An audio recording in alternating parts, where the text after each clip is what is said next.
días o semanas. Su efecto es la retención de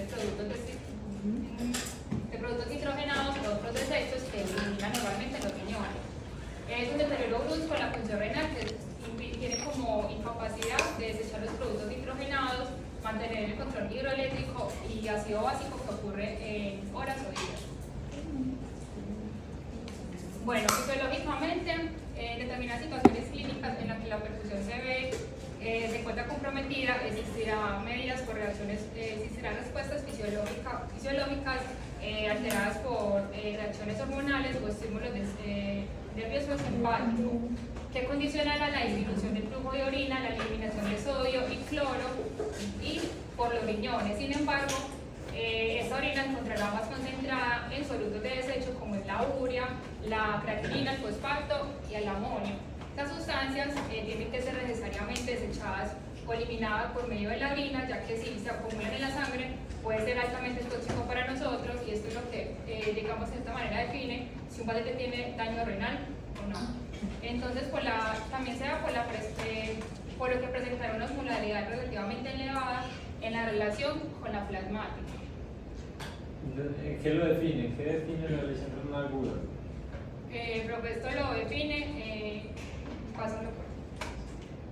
No, pues yo te lo digo. No, etiológicamente se presentan 200 casos por millón en la población adulta por año.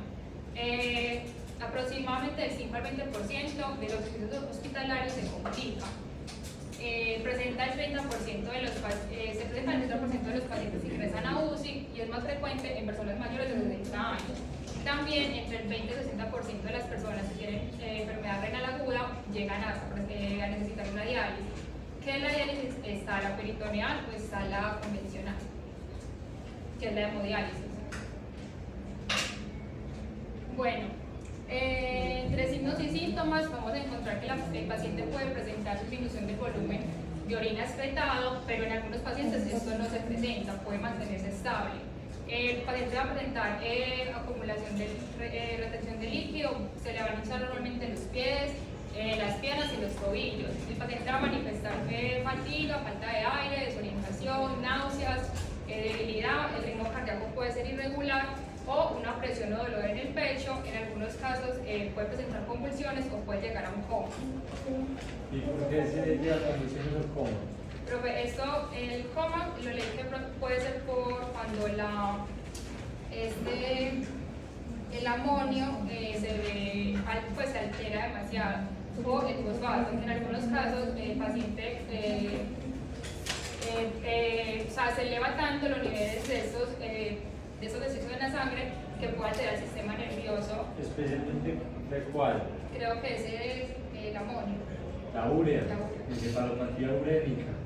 Pero también decía que también se daba esto porque creo que es el fosfato incrementa los niveles de calcio en la sangre, y esto lo que hace es que el paciente tenga tan elevado el calcio que puede presentar convulsiones o puede llegar a un estadio de coma. Si el paciente nunca fue a una cita previa o no se tuvo revisión de esto. Bueno, las causas, la enfermedad se clasifica normalmente en tres. Que la prerrenal se da por un daño, la sangre, hay un factor, por ejemplo, hay personas que tienden a tener hemorragias nasales, empiezan a tener personas que tienen enfermedades cardíacas o personas que tienen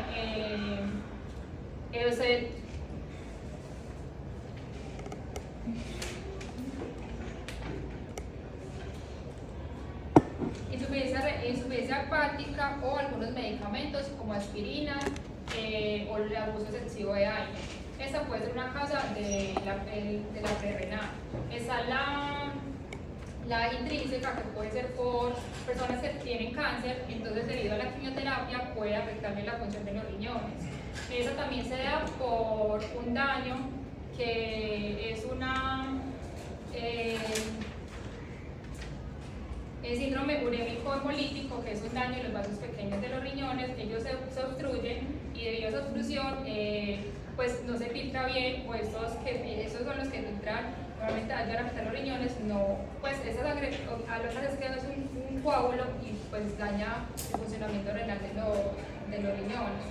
También, ¿ah? No. No. Pero no es como tanto de, por ejemplo, como el riñón, sino como de lo que me riña. O sea, el riñón tiene unas venas pequeñas, Pero es como de las unos venas, vasos. como tal. Entonces, el síndrome urémico hemolítico, lo que pasa es que se dañan esos vasos y al dañarse se daña la filtración renal, porque no hay un adecuado paso de sangre a los riñones. Entonces, este puede ser un factor intrínseco o puede ser un factor, tiene otro nombre, que se llama, que puede ser causa, se pone como causas renales o intrínseco, así lo encontré yo. Y, o por una glomerulitis, que es la inflamación de los glomérulos, que son los ductos renales como tal. Esas pueden ser las causas intrínsecas. Las causas prerrenales puede ser por una obstrucción de orina, que puede ser ya que el paciente presente un cáncer de colon, puede presentar un cáncer.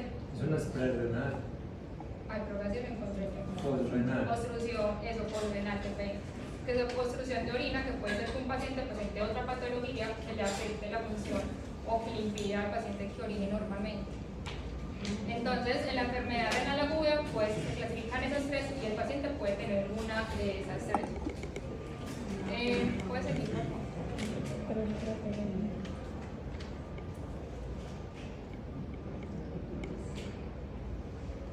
Bueno, el diagnóstico, el médico se va a basar o va a pedir exámenes radiológicos, que puede ser un ultrasonido, una tomografía. En eso va a ver el funcionamiento de los riñones o va a ver en realidad cómo se encuentran. Estudios de laboratorio, normalmente se pide una muestra de sangre para poder revelar pues, si está aumentada la creatinina o la urea de sangre.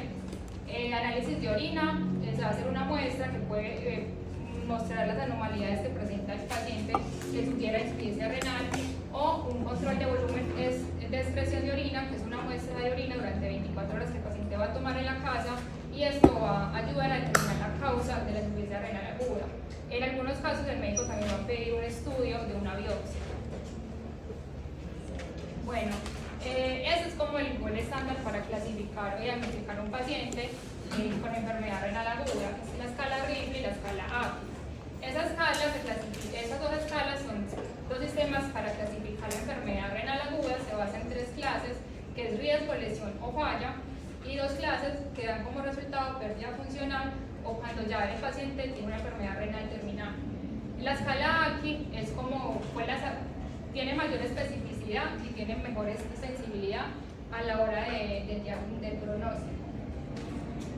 Entonces, si se habla que un paciente tiene riesgo, es porque hay un incremento en la creatinina sérica de 1.5 a una disminución en el índice infiltrado glomerular mayor del 25%, con un gasto urinario menor de 5 ml sobre kilogramo durante 6 horas.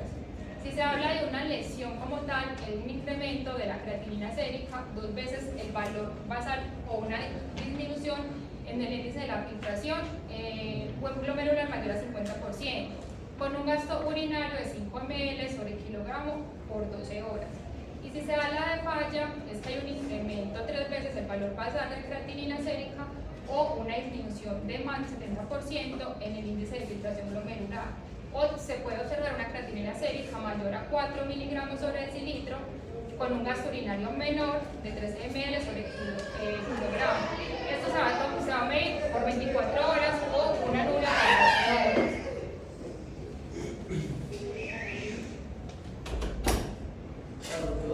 Bueno, silencio, por favor.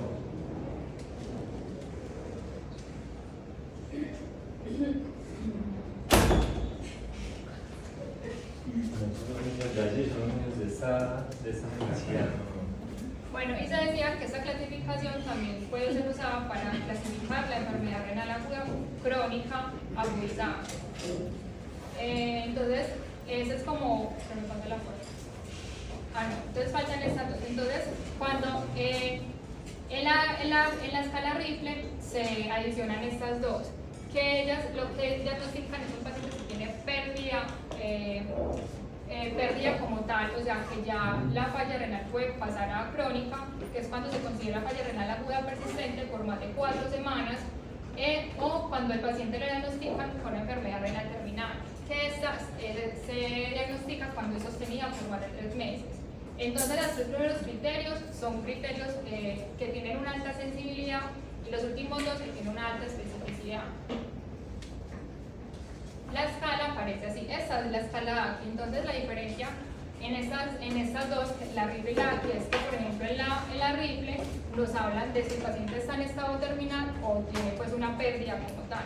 Entonces, la escala ACI solamente habla si hay un incremento de la creatinina. En la escala RIFLE nos dicen si hay aumento y si hay una disminución de esta. Entonces, realmente, pues en muchos artículos dicen que la más apropiada para usar o la que más se usa es la escala RIFLE porque es la más completa, pero muchos otros artículos dicen que la gold estándar o la que más como que es más asertiva es la ACI. Entonces eso como que depende también del, pues como que no había uno conciso en los artículos, unos hablan que prefieren la RIFLE y otros hablan que prefieren la ACI. Pero la RIFLE fue sacada de las condiciones y los términos de la ACI. Bueno, los factores de riesgo: estar hospitalizado un tiempo prolongado pues bastante considerable, personas que pasan a terapia intensiva, edad avanzada, obstrucción de los vasos sanguíneos, en piernas o manos, diabetes, presión arterial alta, personas que tienen enfermedades cardíacas, renales, enfermedades hepáticas, algunos cáncer y sus tratamientos, porque lo que decía anteriormente, a veces las personas que tienen cáncer, las quimioterapias o tratamientos les afectan mucho la función renal. Complicaciones. Las complicaciones pueden ser acumulación de líquido y eso puede afectar la parte pulmonar, ya que puede llevar a que el paciente tenga un edema pulmonar y eso es lo que el paciente manifiesta que tiene dificultad para respirar, debilidad muscular, lesión permanente en los riñones. La insuficiencia renal provoca pérdida permanente de su función o puede llevar a un estadio terminal. En este caso hay pacientes que, por ejemplo, mi abuelo tiene falla renal. Entonces él lleva 1 año en diálisis y es día por medio, y día por medio va 4 horas. Cuando él comenzó, él presentó presión arterial elevada y él no era hipertenso, nunca había sido hipertenso. De un momento a otro empezó a ser hipertenso.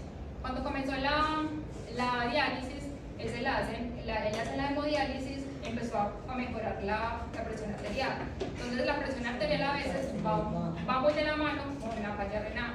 Entonces ya empezaban a quitarle medicamentos, ya no tenía el calcio elevado en sangre y, por ejemplo, a veces los pacientes pueden ir día por medio, 4 horas, pero a veces empiezan a quitarle horas. Entonces, como él, por ejemplo, no tuvo nunca retención de líquido, él mejoró muchísimo, ya orina normalmente. ¿Qué pasa? Ya ahora el médico lo que dice es que ya él puede ir 2 veces durante la semana y 2 horas. Entonces es una enfermedad que si el paciente puede mejorar, ya los riñones pueden volver a funcionar por sí solos. Como tratamiento, el médico debe tratar las cosas subyacentes, mantener una adecuada hidratación. La hidratación va mucho que esos pacientes cuando están en diálisis, ellos les restringen mucho el tomar agua, los líquidos, porque ellos tienden a retener mucho líquido. Hay pacientes que retienen mucho líquido, como hay otros que no retienen. Mi abuelo nunca retuvo líquido. Pero ahí sí estamos confundiendo la enfermedad, y estamos hablando de enfermedad o lesión que no es la aguda, ya la crónica ya la vimos. Okay. Lo que estamos viendo es agudo, ¿cuál es el tratamiento de la aguda, cierto? Bueno, por ahí me confundí un poco porque lo que yo encontraba siempre era versus una y versus la otra. Entonces en las dos decía que en las dos se debía mantener el paciente, que la ingesta de líquido debía ser controlada, que porque a veces en la aguda podían retener líquido, pero que a veces los pacientes era normal que no retuvieran líquido. Es que parece, yo tengo varias causas.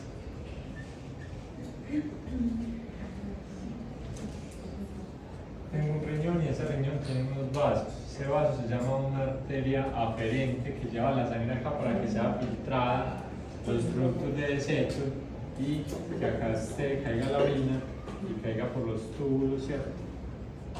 ¿Qué pasa? Que acá, usted dice, puede haber una lesión renal aguda prerrenal. ¿Qué es? Un choque hemorrágico. Se salió toda la sangre en un traumatismo o en una cirugía y la presión acá disminuye. La presión disminuye la presión de perfusión renal y eso genera lesión renal aguda. Entonces usted ya tiene la lesión renal aguda. En ese escenario, ¿qué pasa si no le damos líquidos a este paciente endovenoso o por lo menos sangre? Se muere. Entonces a este paciente hay que ponerle líquidos a chorro, a presión y sangre para restablecer la presión de perfusión renal. Entonces mira que no es como a los 2 sigmas, no, de hecho no es así. ¿Qué pasa? Tenemos la renal. Simplemente el riñón no está funcionando adecuadamente, si le restringimos el líquido va a pasar lo mismo, no va a haber la filtración. En este escenario, ¿qué es lo que tienen que hacer? Acá le ponen furosemida para que elimine constantemente. Ahora, usted tiene un uréter y como está conectado con el sistema abdominal, puede que tenga cáncer de colon y el uréter disminuye su lumen, aumenta la presión hacia el riñón y disminuye la filtración, pero por una obstrucción extrínseca. Ahí el tratamiento es bajar el volumen. El tratamiento es extirpar el tumor para dilatar los uréteres y que el paciente pueda eliminar constantemente. Pero debemos diferenciar muy bien. ¿Cuál es el marcador de disfunción renal crónica? La creatinina. Marlon, ¿cuál? La tasa de filtración glomerular. La tasa de filtración glomerular establece la disfunción renal crónica. La aguda la establece la creatinina. La creatinina. Si aumenta un 50%, si aumenta un 50%, es establecido como riesgo en Ripley o como estadio 1 en ACI. Si esta se duplica, ya hay una lesión renal aguda, una injuria. Y para que haya falla, se tiene que triplicar. Entonces, ¿cómo es eso del 50%? Si yo tengo una creatinina de 1 y estoy hospitalizado, y mañana va a hacer un control y está, ¿cuál es el 50% de 1?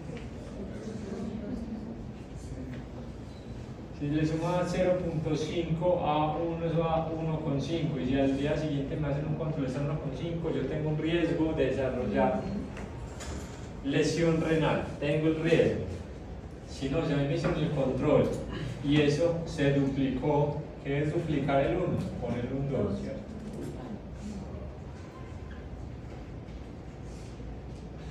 En mejores términos es poner acá 1 más 1. Si yo tengo una creatinina de 2, ya tengo una injuria renal. Pero al mismo tiempo, si eso se triplica, 1, 3,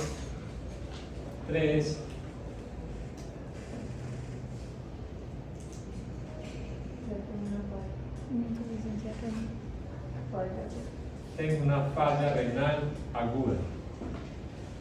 La creatinina es el marcador de la falla renal aguda y de la insuficiencia renal crónica es la tasa de filtración glomerular.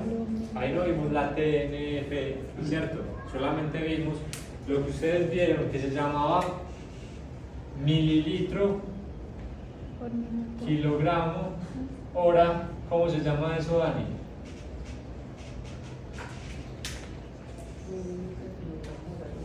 Lo está viendo acá, mililitro, kilogramo, hora. ¿Cómo se llama eso?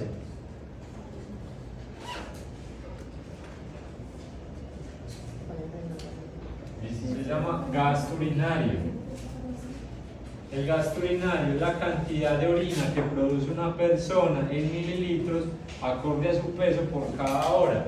Y si esos mililitros van en disminución y sostenido, inferior a 0.5 por 6 horas es un estadio 1, por 12 horas un estadio 2 y mayor de 24 horas un estadio 3. Por lo tanto, ¿cuánto debe uno tener un gasto urinario? Un gasto urinario promedio, una persona acá que yo creo que no tiene lesión renal es de 1 mililitro kilogramo hora. ¿Y eso cómo se saca? ¿Cuántas veces orina Miguel? ¿Cuántas? No, vainas, 12 Ah, Tiene polacuria. Pero como alguien más normal. Bueno, acá se saca con el volumen de la orina y se empieza a contar. Entonces, ¿Cuánto orina usted de más o menos? Pongámosle que 700 mililitros 700 mililitros. y ya se multiplica por las horas. Y entonces ¿Se multiplica o se divide? Se divide. Se divide. ¿Cuánto pesa usted? 97. Se baja. Libras.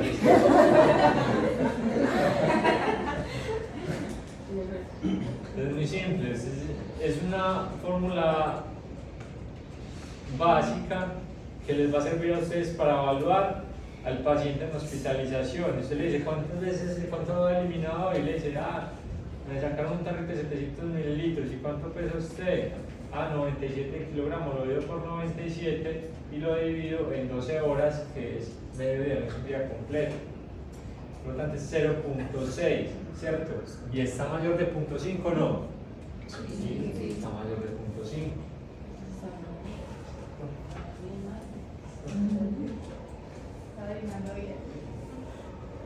Entonces, ¿por qué es importante? Si una persona no elimina, retiene los líquidos. Si los retiene, salen al intersticio y después a los espacios que quizás va a tener a los espacios alveolares. Mayor dificultad para respirar, mayor o menor intercambio de gases, porque por fin aumenta el espacio que hay entre el alveolo y el capilar, los gases no difunden, el oxígeno no entra y el CO2 no sale. Entonces eso es lo que nos vamos a ver en el día a día. Por nosotros, un paciente que no esté para intubar, pero esté con dificultad respiratoria, ya le hayan puesto oxigenoterapia, ¿qué le vamos a hacer? Eso, ventilación mecánica no invasiva, le ponemos al paciente. Ventilación mecánica no invasiva, no se les olvide. Listo. Tratamientos.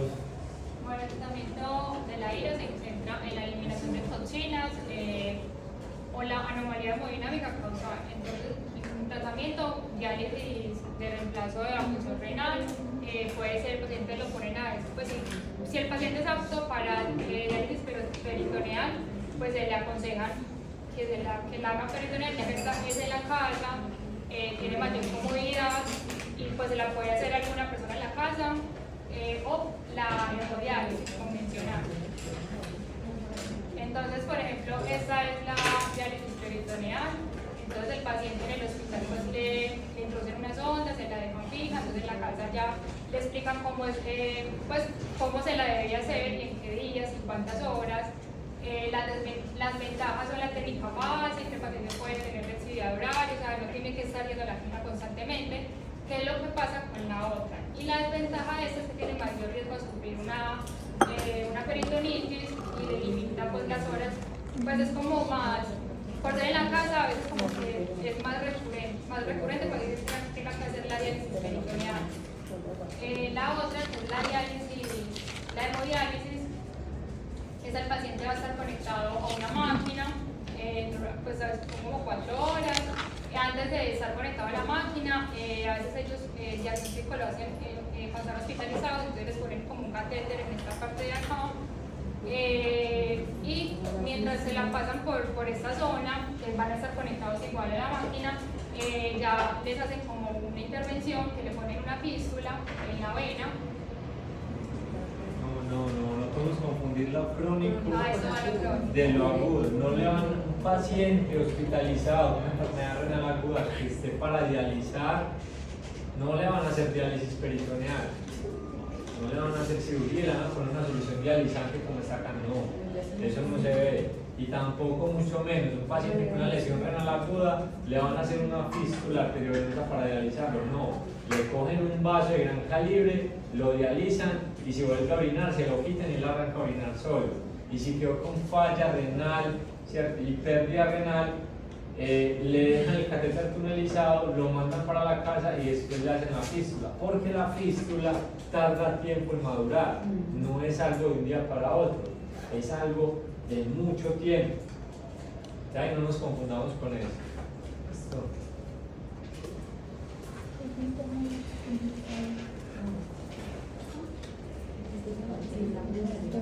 Pero